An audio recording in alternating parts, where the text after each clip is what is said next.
This is not an international corporation, the Lakers, like many team owners. It's a vanity business or something. This is how the Buss family makes a living. This is your legacy for your children and everything, and yet you're about to be faced with a massive $100 million luxury tax bill. How do you weigh that against the Buss family's insane competitiveness and desire to put championship after championship team on the court for the city of LA? Yeah, I mean, it's difficult with the loss of revenue due to no ticket sales in the arena. We are in a league that is dictated by a salary cap, a collective bargaining agreement. So we have to abide by all those rules. But the luxury tax is for teams that, have championship aspirations. And certainly that is something that we want to keep the Lakers at the top of the conversation.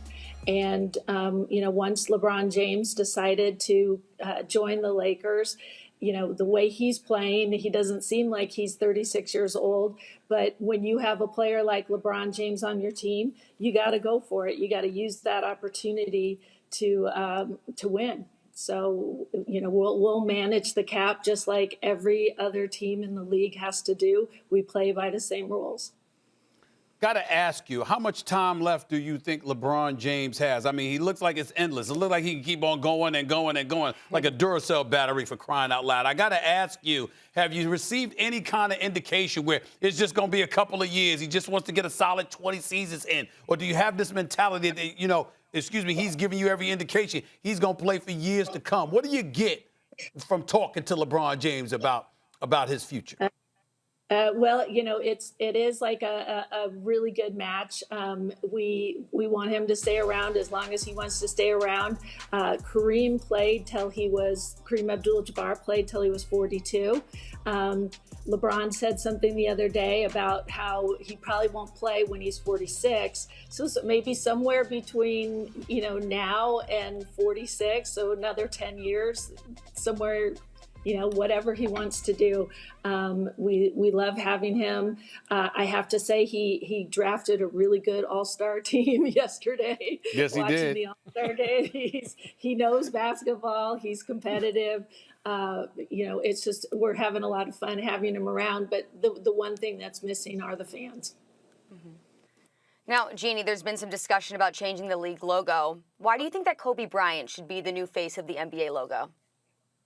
I think Kobe Bryant should be the face of every sports league, every the Olympics. I think that Kobe stood for everything that we aspire to in sports: hard work, perseverance, dedication, will, the Mamba mentality. I think he would be an icon fitting for everything involved in sports.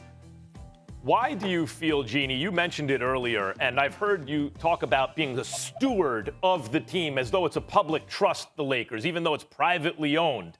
Having lived in L.A. for 6 years, the Lakers are what make L.A. a city before anything else. Otherwise, it's a bunch of kind of vaguely sort of connected suburbs. But everyone, socioeconomic, race, age, gender, doesn't matter, comes together, you said, under the purple and gold flag. What responsibility, and why do you feel the responsibility as though the Lakers are a public trust? That came from my father. It's about inclusion, about everybody coming together and doing great things. And it's the Lakers have that ability. It's a platform that's bigger than any one owner, any one player, any one coach. It belongs to Laker Nation. Laker Nation is, the heartbeat of the Lakers and what it stands for. They'll be around a lot longer than I'll be around. And, this is my time to make sure and protect the brand and protect what our fans have come to expect from the Buss family, from this organization. Thanks for watching ESPN on YouTube. For live streaming, sports, and premium content, subscribe to ESPN+.